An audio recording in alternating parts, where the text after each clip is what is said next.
Hey guys, welcome to my channel. Today I'm going to show you how to make a chocolate peanut butter cup cheesecake. So let's get started. You'll need about 15 Oreo cookies and 10 Nutter Butter cookies for the crust. I typically leave the peanut butter and the cream inside of the cookies. It makes it taste more flavorful and it holds up a lot better. Process the cookies into fine crumbs and then mix them together in a bowl. Pour in 6 tablespoons of unsalted melted butter. Keep mixing until the mixture is consistent. Only for about a minute. Now it's time to break out your springform pan. I did not grease mine or use parchment paper, but if you feel more comfortable doing that, you can. Grab yourself a small measuring cup and press those crumbs into an even layer at the bottom of the pan. Place this in the freezer. Pour 1 cup of sugar into 32 ounces of softened cream cheese. A pro tip is to unwrap the cream cheese while it is still cold so that it doesn't stick to the foil. Measure out 3/4 of a cup of creamy peanut butter. And of course, a teaspoon and a half of pure vanilla extract. Mix until thoroughly combined, and don't forget to scrape down the sides of your mixing bowl as you go. Add a 1/4 cup of heavy cream and keep mixing.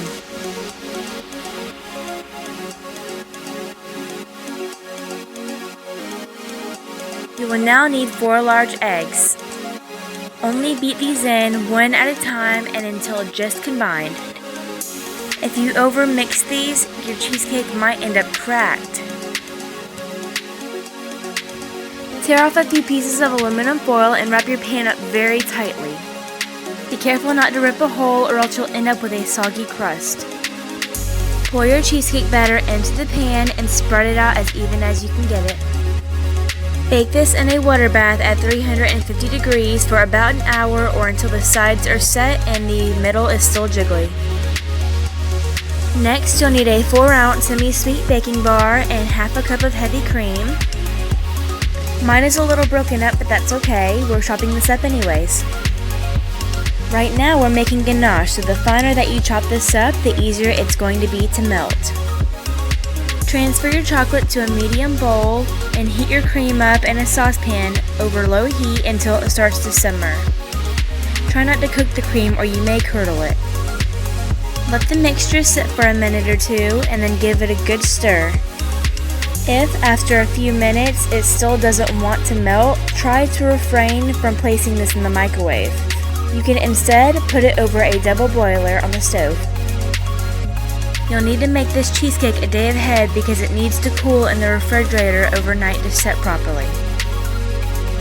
Slowly unbuckle the clamp and pull the sides carefully up and over the cake. I chose to drizzle my ganache over top of the cheesecake, but you can spread it out in an even layer if you'd like. I wanted to put a chocolate drip on the side of my cheesecake. I definitely encourage you to get creative and see what you can come up with. I also took leftover ganache, whipping cream, powdered sugar, and vanilla extract and made this light chocolate whip. And of course you can't have a peanut butter cup cheesecake without mini peanut butter cups. This way you can get a piece with every slice. Thank you for watching. If you enjoyed this video, give it a thumbs up. Don't forget to subscribe to my channel and hit the notification bell to get the latest recipes. If you've made this dessert or have a request or a challenge for a new dessert, please let me know down in the comments. Stay alert for the next dessert.